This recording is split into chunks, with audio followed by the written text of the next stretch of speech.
Hello, everyone. I'm Eric Cox. I'm a member of the Netcapital team. Let's allow 1 minute for everybody to settle in. Thank you.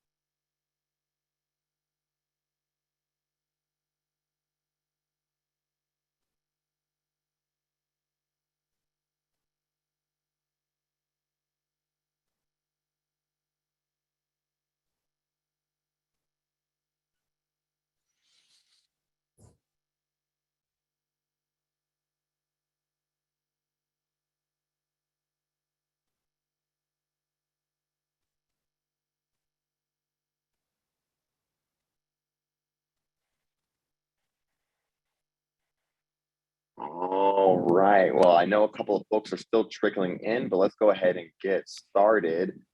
Welcome again. Today, I'm excited to welcome Dave Barnhart with Arkisys onto the live Q&A. As always, this company is actively raising capital on the Netcapital platform. I have just added a link to that offering into the chat feature in Zoom, but you can go directly to netcapital.com/companies/Arkisys. Or you can go to netcapital.com and search Arkisys.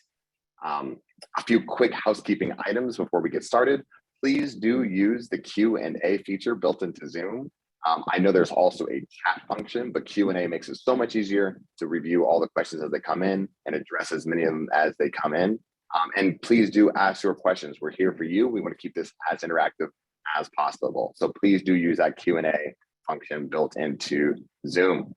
With all that being said, please join me in welcoming the good team at Arkisys to the line. Dave, can you please come on and just to get us started, tell us a little bit about what you're building here. Hey, Eric, thanks very much. Really appreciate the opportunity. Afternoon, evening, morning to everybody online.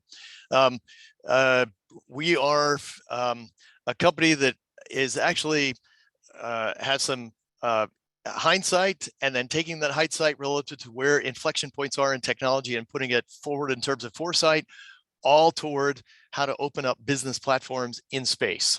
That's the fundamental bottom line.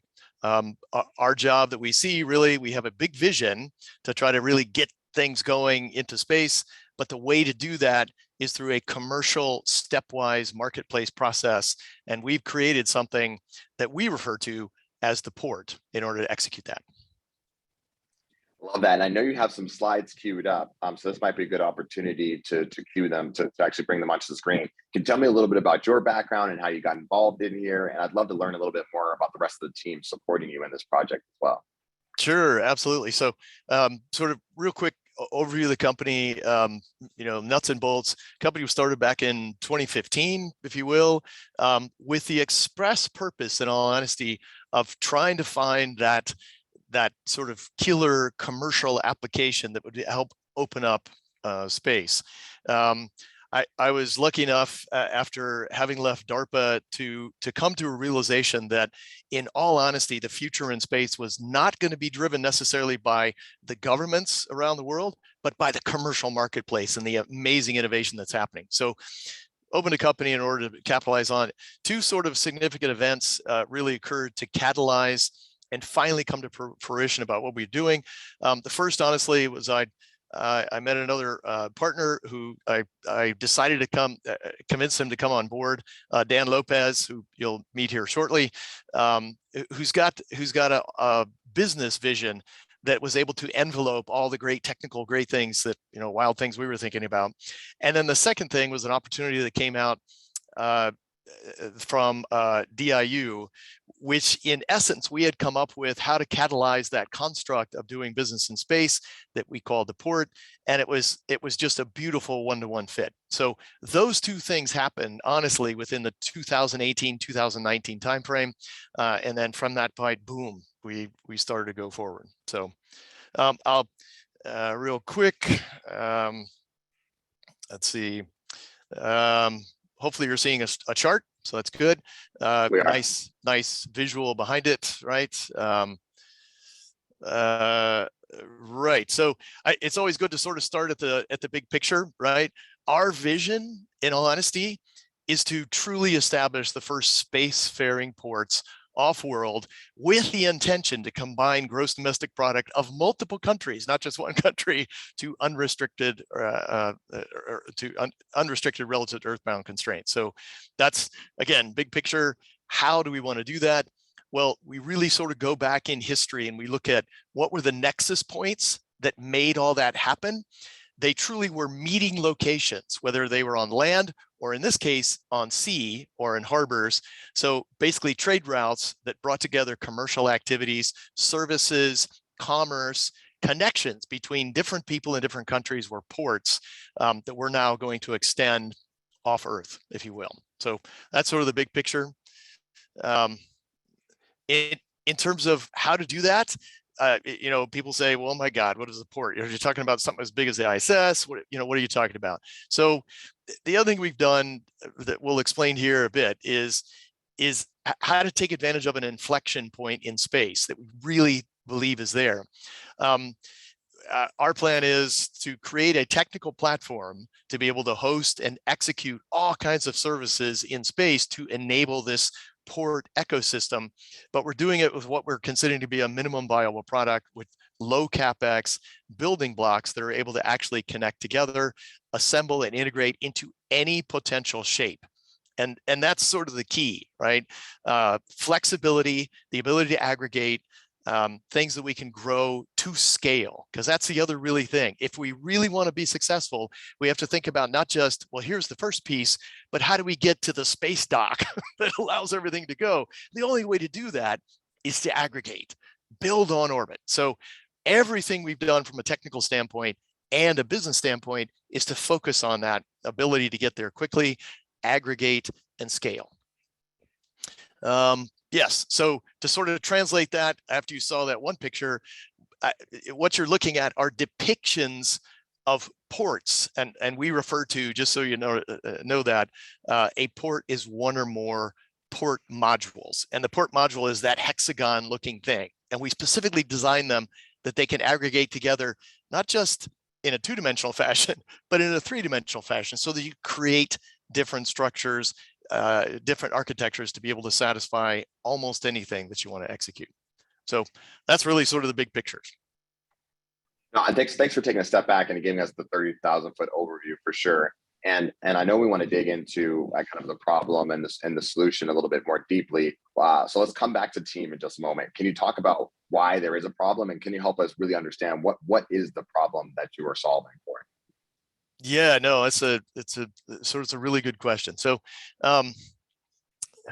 yeah, wow. So there's both a problem and an opportunity. The problem is that the pace and the speed to innovate in space is still not there. For those that are somewhat familiar with sort of space activities that are happening, there has been an explosion, no question about it, of getting new things to space. But what's interesting is the process by which for any company to test their new technology, which may lend itself to a business, is still under a structure that requires detailed interfaces, working with a spacecraft company, working with the launch company, and going through all of that. So time is a delay. It's still the same risk to go up. So anybody that wants to build something has to get through that learning process. The market is incredibly fragmented. I mean, it's beautiful on one hand, right? Because it's really, really robust. But on the other hand, it's like, oh my gosh, who do we go to? How do we do this, right? So what's interesting, therein lies the problem and then the opportunity. But I'll also link the problem and the opportunity to, let's look a little bit at hindsight. There are sort of two things that are happening, and Dan is outstanding at sort of explaining all this stuff together.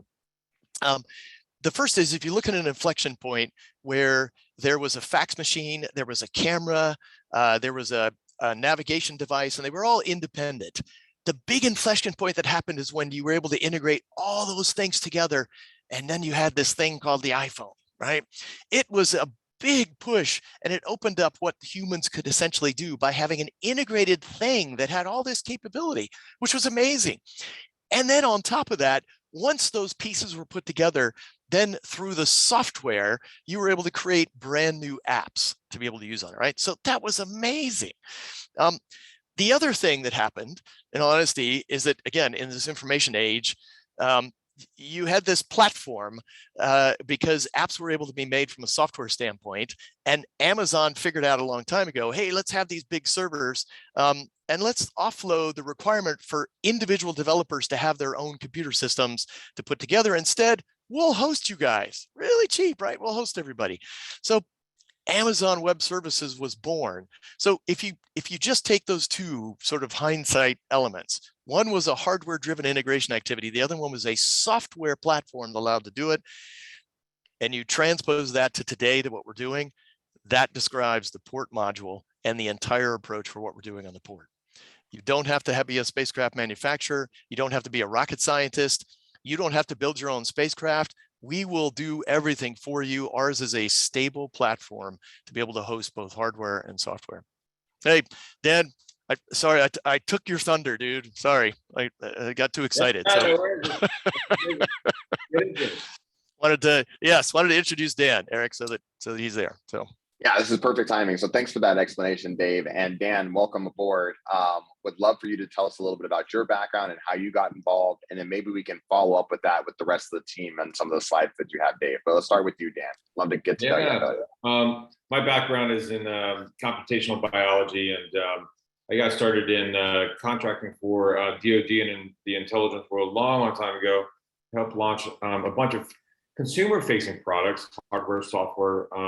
And then I got the opportunity to get back into do some space work about a decade ago. I started focusing on remote sensing and all the ground segments and analytics software that comes from the beauty of satellite imagery. So helping organizations figure out how to command that intelligence to create insights around things like deforestation or deforestation's relationship to infectious disease, or helping organizations like Bill and Melinda Gates Foundation to other types of upstarts even.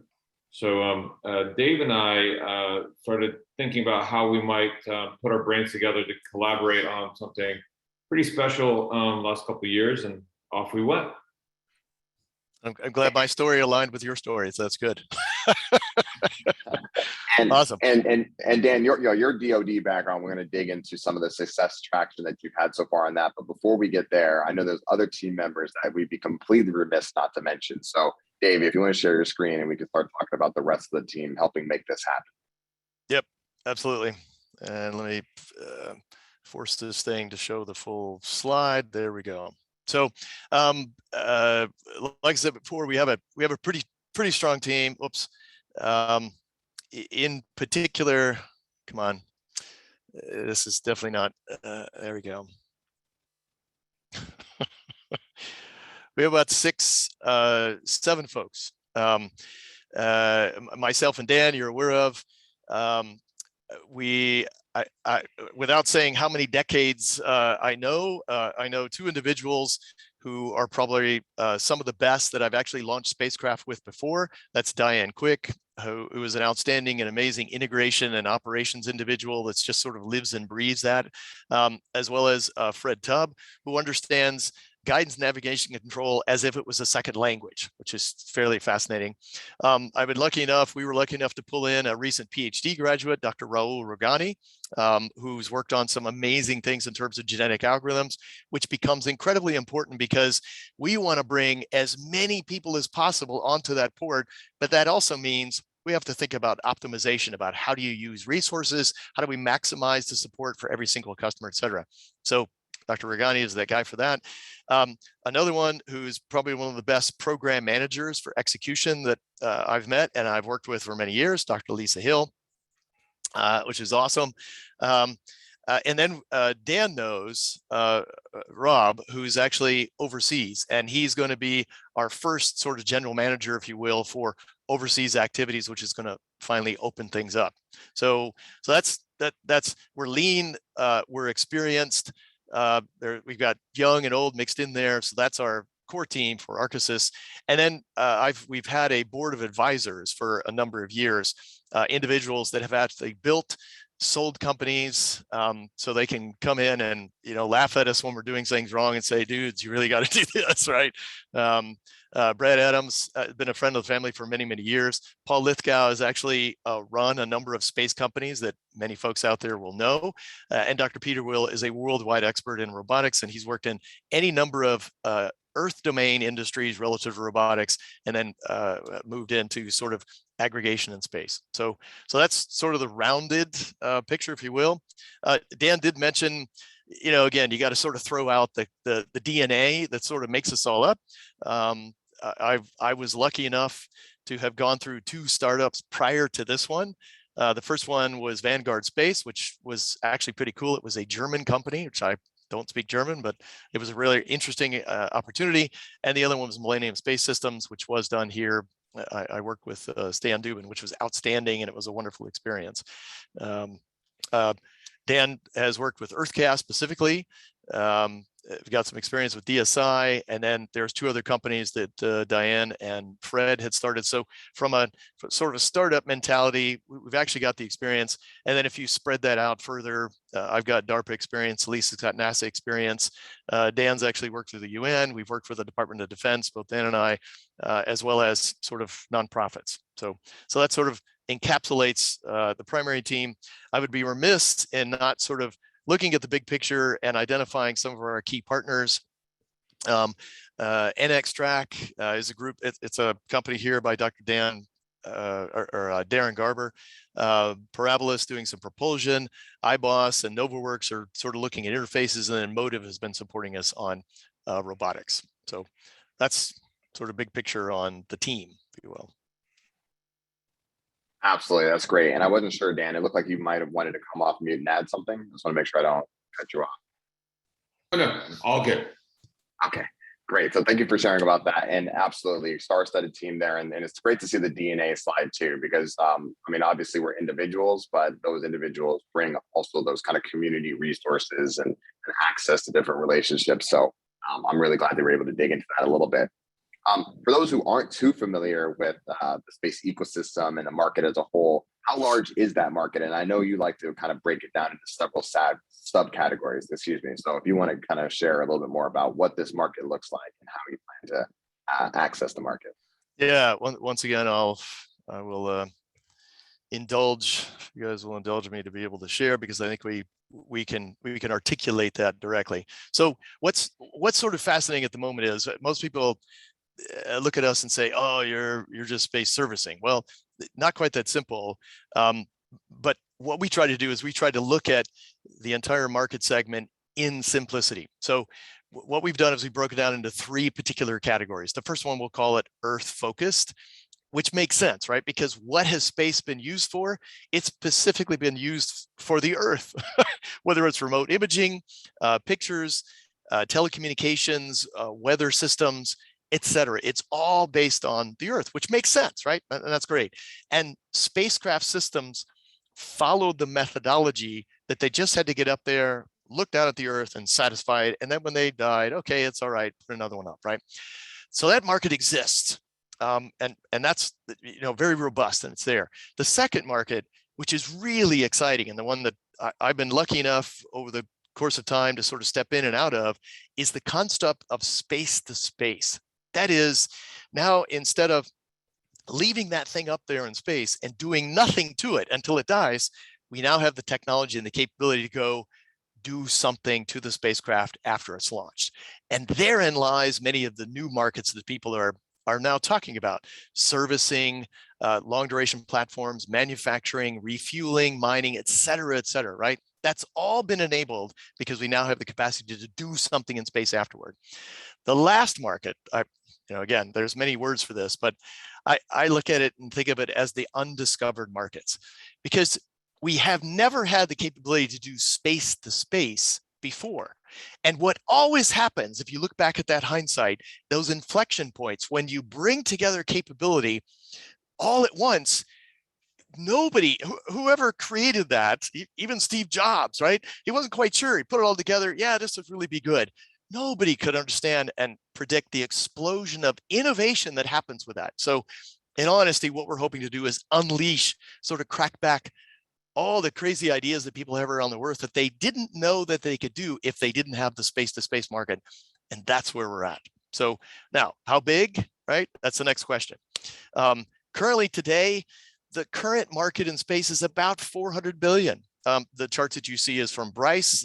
Bryce puts that out every year. This was 2018, but literally it's very similar today.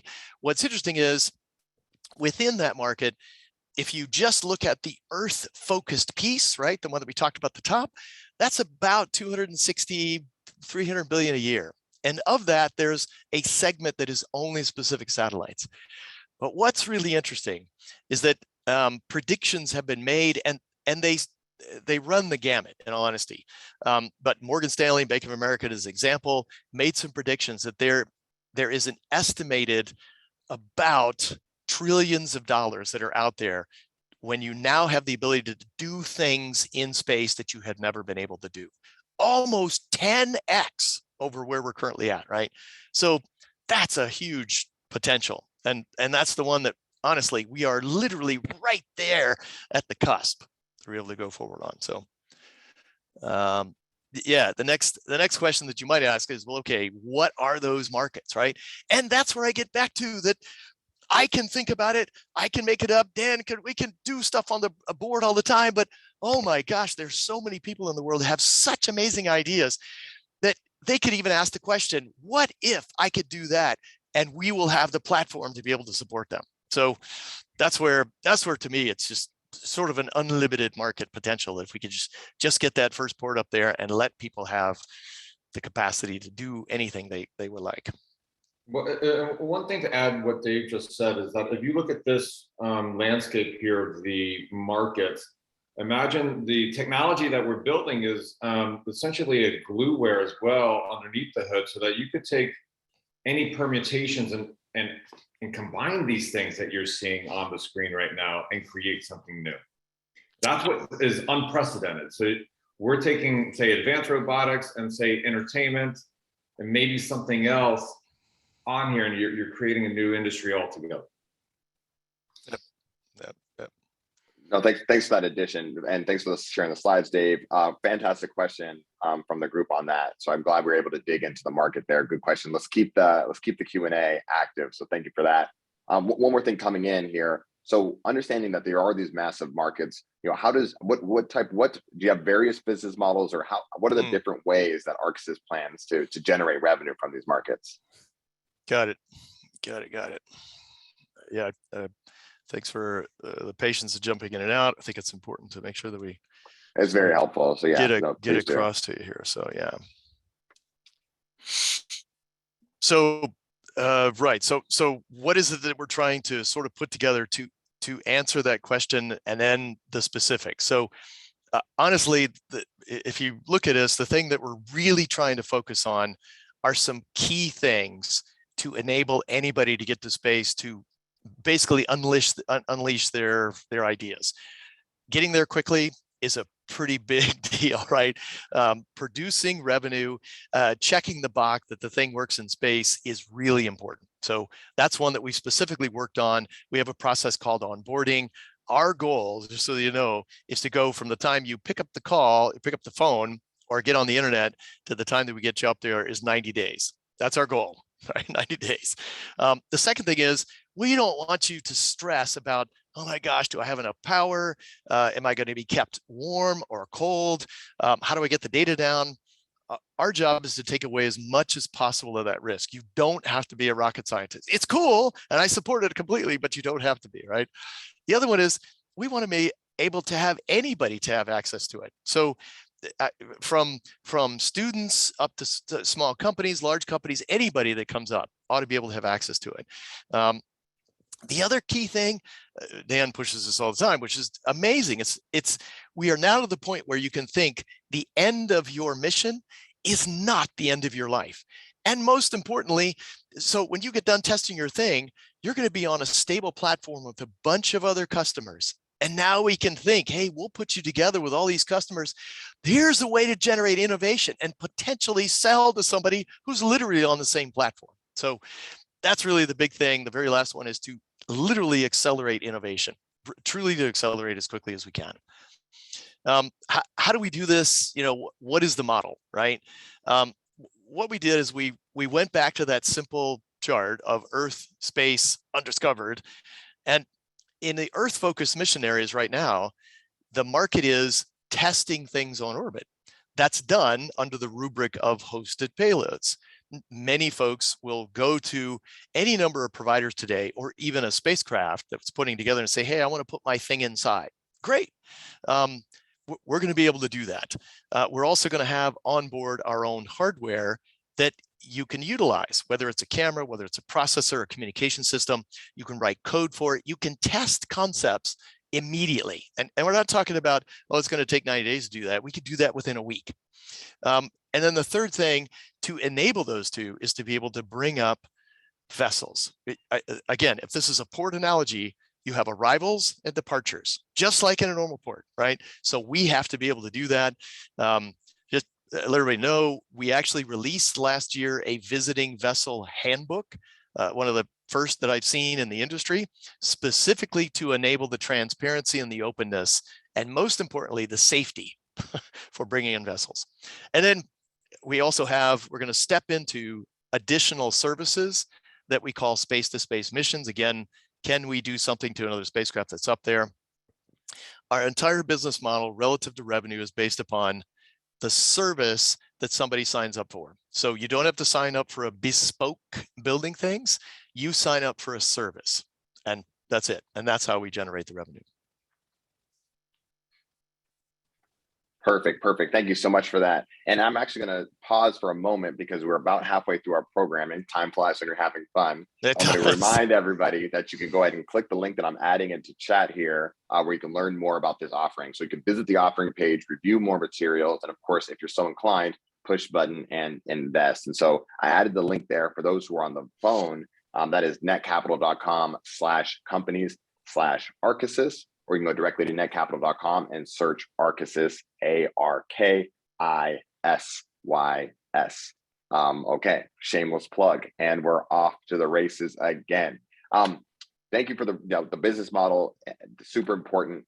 Let's talk about some of your progress so far. Congratulations on the traction up to this point. I'm not sure if you want to start off with Department of Defense, but I'm going to tee it up to you. Tell us a little bit about some of the things you've been able to accomplish so far, and then we'll come back to some of the future milestones you see coming. Yeah, no, appreciate that. And I think we'll split this up. I'll talk about DIU and where we're at today, as well as some of the technical, and then hand off to Dan to talk about the business, right? Truly a shout out to an outstanding early adopter and investor. Honestly, the DIU group up in San Jose is specifically meant to invest in sort of seed activities like us that they see as potentially useful to the DoD. So they've been an amazing customer. Can't say enough for it. Again, we started with a small amount, but honestly, we have done so well. They have consistently continued to fund us to do more and more, and in some cases be a leader by having an industry day or doing real-time demonstrations. So from that standpoint, it's been outstanding. Let's see, I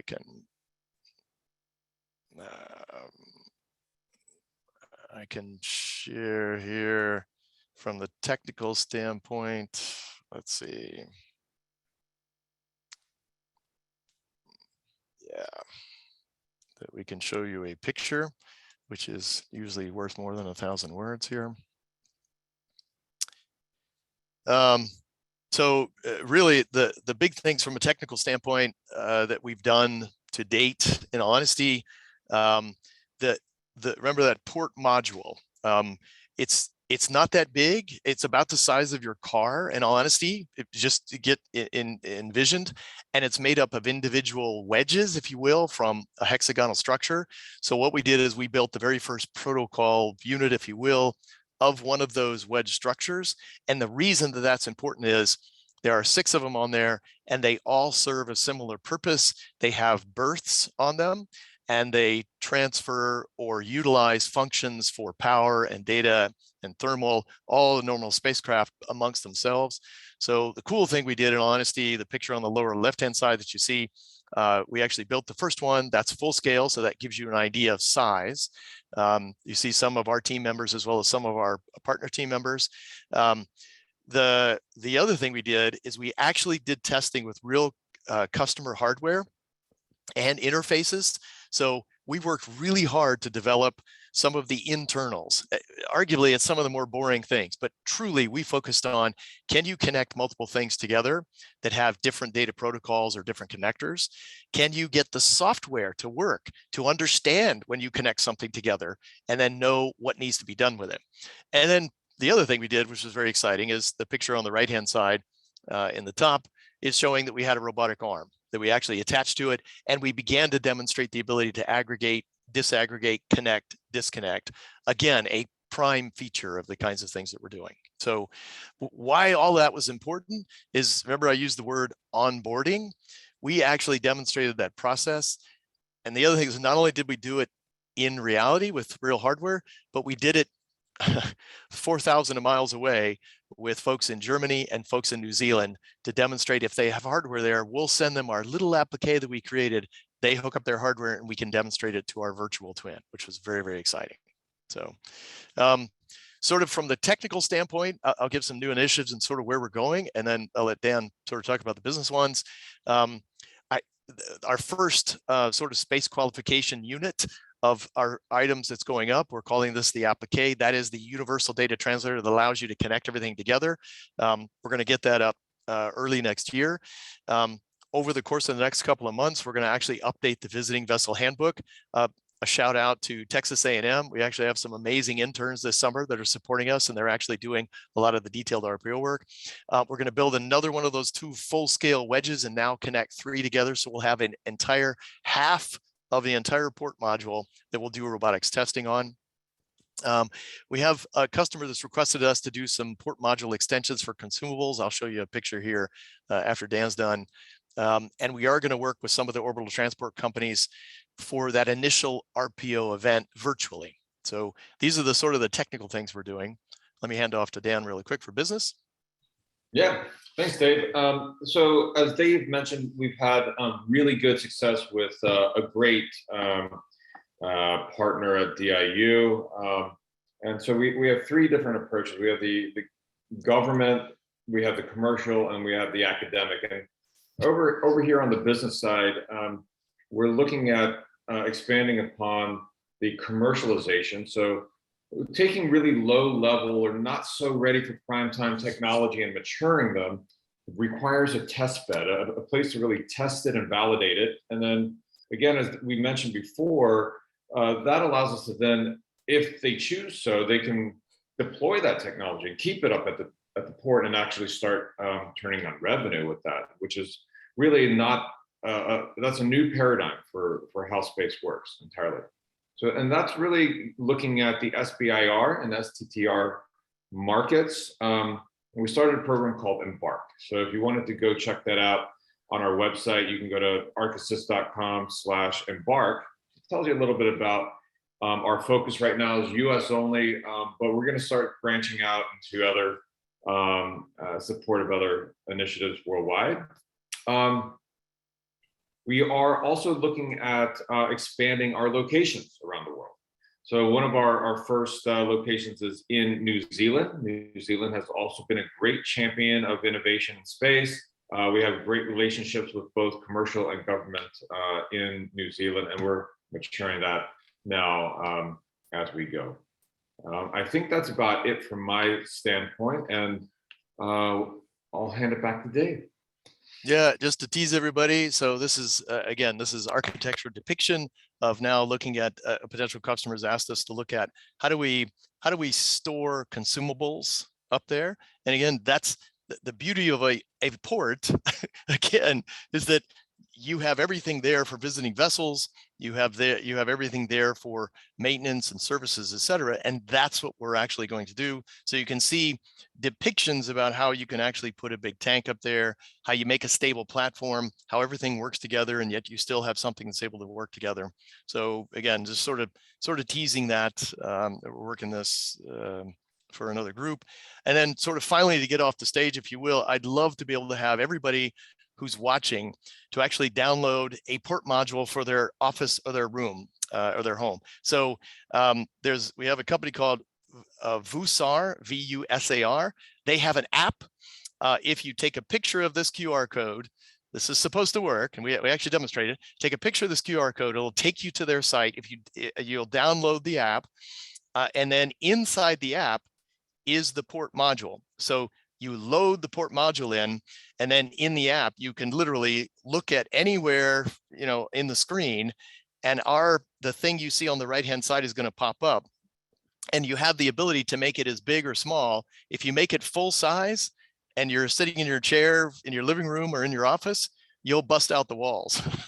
So if you get to an area that has a large area, you can actually make it full size, and then you can walk inside of it. You can walk around it. You can see it. It's really cool. So anyway, we wanted to leave that for everybody who's watching to be able to sort of download it and play with it. So. And I just downloaded it, and I tried to steal that's super cool. I just downloaded it. I'm going to check that out in a little bit further. It tried to connect to my headphones, so I'm not going to play with that anymore. It looks like you guys. Okay. It looks like you guys can hear me now. Okay. Yes. Okay. Good. Yes. I'll leave yes. that to after the webinar for now. Okay. Very, very fun. Very cool though. That was super helpful to understand. And Dan, you mentioned your relationship with the good folks in New Zealand. I'd love to dig a little bit deeper on that if we can for a bit, because I know my understanding is you're able to get a letter of support even. They took a further than just expressing interest. They actually reduced it to paperwork. Can we talk a little bit about that relationship that you're building with the New Zealand Ministry of Business? Sure, go ahead, Dave. Yeah, no, we were lucky enough to actually made some connections early on. We did get actually a letter of support, both out of the New Zealand Space Agency that is supported out of a ministry that's looking at business, which was very cool. So we told them the kinds of things that we were doing, and in particular, the thing that they were interested in was our ability to go in and accept and help them create new companies in New Zealand. Right, that's their goal. Their goal is to create their ecosystem there. So we're more than happy to do that, even to the point that there was a New Zealand company, and I'll name drop here, Zeno Astronautics, who we worked with very early on, and they were the company that we literally had sent our little applique to, and we had them demonstrate their concept live over the internet. And anything live is always it's always questionable, right? That it had actually worked, and their stuff was awesome, and it was demonstrated as if it was proxied on the port itself. And so that honestly was sort of helped open up New Zealand. It's like, oh, holy crap, these guys are doing some pretty cool stuff. So we took that one step further. Dan indicated that our first sort of overseas company, we have now literally stamped it. We're announcing it that we now have Arkisys Global Limited that is in New Zealand. And the goal again, if you sort of think about it, you go back to the old days of the steamer line, where you had offices available to bring in people. Buy a ticket to get on the steamer, right? You don't buy the ticket when you get there, you buy it at the office. So we're doing the same thing, right? New Zealand is the first steamer office to get to the port that we can sign up customers for. And one thing I wanted to kind of touch upon too, while we were doing these demos, one of the things that was fascinating about it was that the only thing that broke was Zoom. Zoom stopped working, but the robotics kept working. And even that we didn't intend that. But we actually saw what would happen if our communications did not be consistent, but our robotics were working throughout. So that was pretty cool to see. Although it was fairly hectic, unfortunately, because everybody's watching online and they think, oh, you guys just broke down. Well, but for us, the scientists, I mean, we yeah. awesome. So. Anyway, yeah. That is super interesting, and I still feel like technology gets good enough for us to become dependent on it just to let us down. I think there has to be a conscious effort here. That's the only thing that can explain this. So the way that you're able to persevere through that, I think is a testament to your team. I love to hear that. As we continue along, and let's keep these questions coming through Q&A. This is fantastic. Actually, sorry, before I get to that question, let's keep on going for a little bit on the successes so far, because we're really scratching the surface here. Over 50 companies in terms of partners and customers at this point. We got some LOIs, some MOUs, clients already onboarded. Can we dig a little bit deeper into the client side of the pipeline? Yeah, so it's sort of a, as you might imagine, and we're actually supporting that, it's eclectic in the sense that it's either companies that are literally just starting up and they want to get into that earth focused market, which is either building a new camera or a new reaction wheel that they want to get space qualified for, so then they can go sell the market, right? Or it's the other side of that, which is there's a group that actually wants to manufacture something on orbit. So we would serve to be their platform that hosts them, that they would actually manufacture something in their box. And then we're working with another company that would essentially take that and bring it down to earth. So it's sort of a range from new technologies that wants to support the current ecosystem and the new ones that are looking at utilizing a long duration platform to actually manufacture something. And then, you translate that into the next sort of market segment, the space to space segment.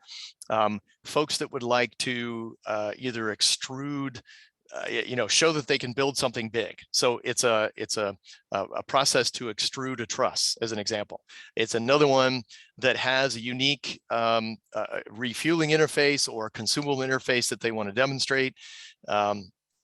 There's another group that, and that one of the things we would love to do is to be able to build a satellite on orbit, literally, not manufacture, but to build it, right? And that's where one of our other partners is actually has developed the cellular morphology architecture that allows you to put these cells together, that you can create a 3-axis stable platform. You add a payload to it, you add some solar arrays, Bob's your uncle, off you go, you have a satellite now, right? So we're looking at the gamut of those, honestly. The other thing we're very interested in and encouraged about, and we're trying to find the right approach. Dan mentioned the SBI or STTR market, because it's a rich and robust, but it goes through the phase 1, phase 2 easily, but very few make it to phase 3, and phase 3 typically was getting to space. Our goal is to get every phase 2 that wants to get into space into space during phase 2, right? We want to try to hack that. We're trying to move that back, accelerate the innovation. But the other group we really like to get into would be the academic institutes, because a lot of the new startups, in all honesty, are spun out of the academics, folks, students that believe they can do something and they start things up. They start small, but what we do is we offer a platform. And again, I guess it goes back to that, from a client standpoint list, we want to be able to have sophisticated clients as well as those that are not rocket scientists and haven't flown anything before, right? So the gamut. Yeah, absolutely. That's super exciting. And I keep on, I feel like I'm treading on your toes here, Dan. I see you're smiling. I feel like you're getting ready. I don't want to, feel free to come on. I'll give you a little bit of some lead time next time. But if you want to add to that, please feel free to come in now, Dan, if you'd like to. Yeah, I think, as Dave mentioned, the combination of taking academic pursuits, maturing them through not just the technology itself, but it's the teams. Having a thing that you can iterate on very quickly, you can build and adapt and become much more agile than yesteryear. I make that analogy back to AWS, where anyone can come to a platform for $5 on Amazon. You can go test something out. Now you got a couple customers, you're paying $50 a month, and then you keep going and you're testing and iterating on your business model. Now you got Snapchat or TikTok or whatever it might be. And who knew that was going to be the thing? And I think that's something that we'd like to make sure we leave listeners from this call with, is that the innovation is really ramping up in terms of not only its time cycles, but what you can actually do and dream up is now available to you. And so the academic, the commercial, and the government can kind of interplay. And we stop being reliant so much so on certain types of government labs, and academic and commercial start to really ramp up in terms of accelerating the technology. Anyway, so I'll leave it at that. Thank you for that, Dan. I'm glad you're able to add, that helps add some light for sure. And I like to point out, we're not comparing or alluding to or suggesting that Arkisys is the next Amazon. We're using examples to help explain certain frameworks. And so I like to make sure that everybody understands we're not going that far. But I would also like to point out that it was actually Amazon Web Services that allowed the great Amazon to become profitable. It was it really was not their bread and butter ordering online and getting it 2 days later. That led to profitability. Was this scalable Amazon Web Services that really did that for them. But a little bit of a disclosure and some context. And we're getting close to the end here, and so I'm gonna let our panelists in on a little secret. I'm gonna do closing remarks as I always do, not too much of a secret, at the end of this conversation. So we're gonna actually talk about why now is the perfect time to go directly to netcapital.com and push that invest button. But before we get there, a couple more questions coming in. Can we talk about the competitive landscape a little bit? Are there other players in this space? Are they serving only certain parts of the market? Is there anybody serving all parts of the market? What does it look like out there? It's a really good question. It's exciting. It's also sort of a small community. Dan and I know almost all of them, right? And the coolest thing is I sort of see this as like, if I can again use an analogy, the deadliest catch. I'm really excited about that, right? Everybody's going out and they're trying to get those crabs, but that's a really dangerous environment. When something goes wrong, everybody comes together. So what's really interesting is that we are literally at the nascent stage of this, the low Earth orbit ecosystem that's dealing with space to space. There are a number of other companies that are out there. There are a number of folks that are trying to get to that, what I would say Dan would call the inflection point of the power of exponential growth that occurs when you integrate all of these capabilities together, which is what we're doing. There are a lot in the arena trying to launch a satellite, and then you can be hosted on it, maybe come back down, but not be able to do anything once you get it up there. And then the other gamut, if you will, of sort of the competitive landscape are folks that are looking at human eventually replacing the International Space Station. So there's a number of sort of very large companies that are out there that are focusing on that. That's their goal. That's $1 billion kind of enterprise, which is awesome and outstanding. We love humans. But what we're doing is we're starting at the lower end and essentially providing the picks and the shovels, if you will, for building anything on orbit to be able to get into that.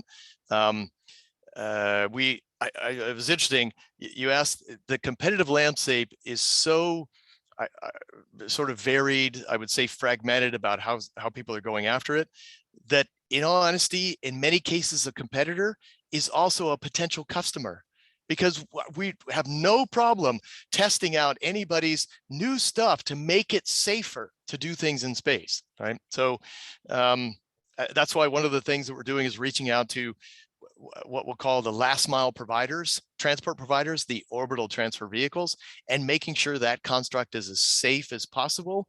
We are open and transparent to them, even though in all honesty, they could take a lot of the ideas that we have and they could go off and use them. But all of us working together, I think, is the right way to open up the market to make sure nothing bad happens. And honestly, there's literally enough space for everyone. So anyway, we use a port as an analogy, but if you could imagine a port, only one port in the world to get all of your goods and services, it's just not realistic. And so anyone trying to tell you that there should be only one new replacement for the ISS, that's really not the case. I mean, that's not reality. Yeah. I think especially as people are starting to understand how competition is good for the consumer, the idea that any one conglomerate would control access to this infrastructure is like, that should be, in my opinion, that should be very concerning for folks, the idea that it'll be a singular. So I'm really happy to hear that people are playing nice in the sandbox, especially like you said, when things do go poorly, they go very poorly. And so everybody, this is an all hands on deck kind of situation. All the mixed metaphors right now. I'm having a blast. Let's think about, let's see if we can pepper in 5 more in the next 10 minutes. Great point to that. In these last couple of minutes, let's talk about intellectual property and any defensibility. We said there's a lot of players in the space, everybody trying to play nice and swimming in the same direction. I got one more. Rowing in the same direction is actually what that was supposed to be. Let's talk about are there any plans? And I know there's certain, like if it's, let's say it's trade secret, we won't dig into that, but are there plans? What does the intellectual property strategy look like broadly, 30,000 feet? Yeah, no, it's a good point. So we have spent the last 2 years in honesty, both developing, I would argue, patentable constructs, but also, as you pointed out, Eric, sort of the trade processes of trade secrets to put it all together. What's amazing is there's a lot of patents out there. There's a lot of technology that people are pursuing. Like I said, there is no USB in space. The market has not accepted one, so everybody's creating one. Our view is, hey, we're not going to argue with you. We're going to accommodate whatever the customer wants, because we believe we can until that comes out. But from the IP standpoint, we actually have a number of sort of patentable activities that are going down the path, going through the patent process or patent pending. And then the other one really is sort of the trade secrets. I think I mentioned, or maybe I didn't mention, we have something called the Harbor Master tool set or toolkit. Again, we're using the nautical analogy, right? That encompasses all of the optimization, all of the analysis and the simulation to allow us to be successful, to bring in as many customers as possible. That stuff is not public. That stuff we really trying to keep internally. The other thing we're going to do is we have very specifics on the software that allows us to be safe and operable on orbit. That in and of itself is going to be somewhat unique, and we're going to roll out, at least come out with patents on that shortly. So yeah, the concept is to get there as quickly as possible to get operating, and yet to go inside and pick the things that make the most sense that would enable anybody to do all of this stuff, and then identify that as IP-able, and then go off and pursue a patent for it. And just to hit home on that, Eric, we want innovation to really take hold. So we want to make sure that some of the work that we're doing is open in nature, and the licensing is appropriate for what type of technology it might be. If you think about, if we were to do a USB in space, we have that thing that you plug into your computer, right? That cable opens up a whole world of universes for lots of different industries. So from a music keyboard to a camera to your phone, that's kind of the idea of where just that little atomic unit of the ability to plug into our platform opens up just orders of magnitude more opportunities in space. And so that's what I kind of wanted to leave with as well. I love that, Dan, and thanks for sharing that. I mean, it makes sense. You want to protect what needs to be protected. You are a business, you're here, to create value for your shareholders, but you're democratizing access to the space infrastructure. And so if you overly protect and stifle innovation, that feels antithetical to your core. So I love hearing that.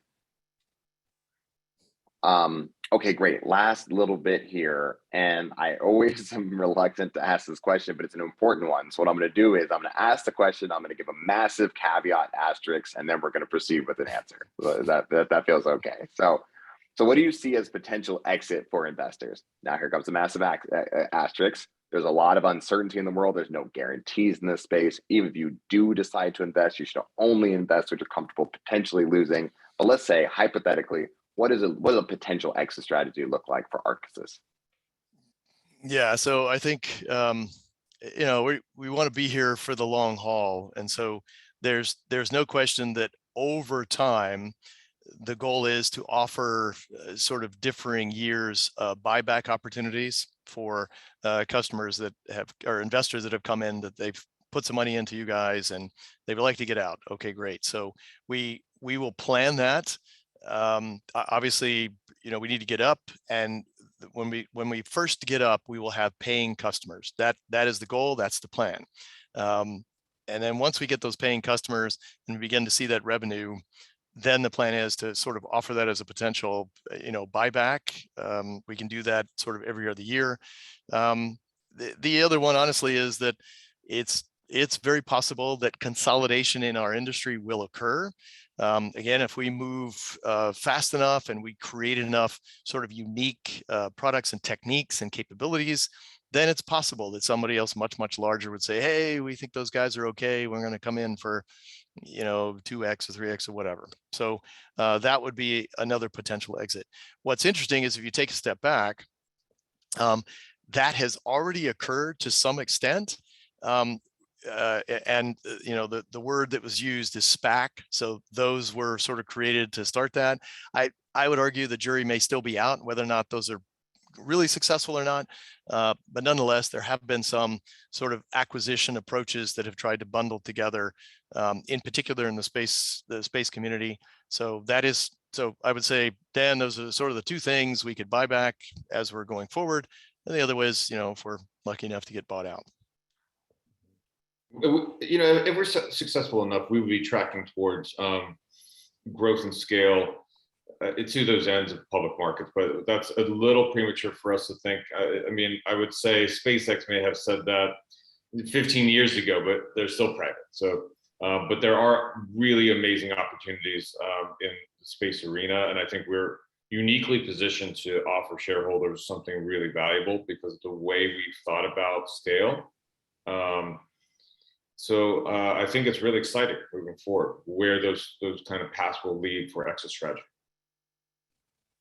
Thank you. Very delicately answered. And we are going to queue up that last question now, and then I'll do a quick little closing remarks, and we'll wrap up here. So, let's talk about why is now? Why is now the perfect time to go to netcapital.com and smash that invest button on Arkisys?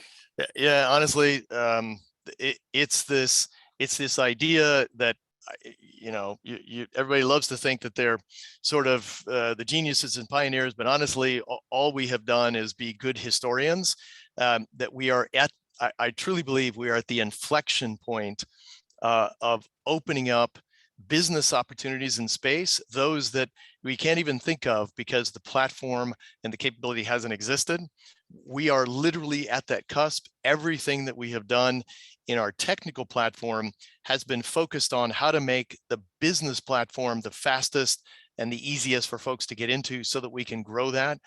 As Dan said, we've also designed it specifically to scale. So it's not just sort of one, that's it. No, we plan to put up over the next 5 years, our plan is to get a 3-port module port up there and operating with all the requisite capability that we could go. So honestly, now is the time, from my standpoint, that we are literally at that point, and we are literally starting to build the prototypes and build the capability to get up there. So from my standpoint, it's the inflection point. That to me is the exciting opportunity.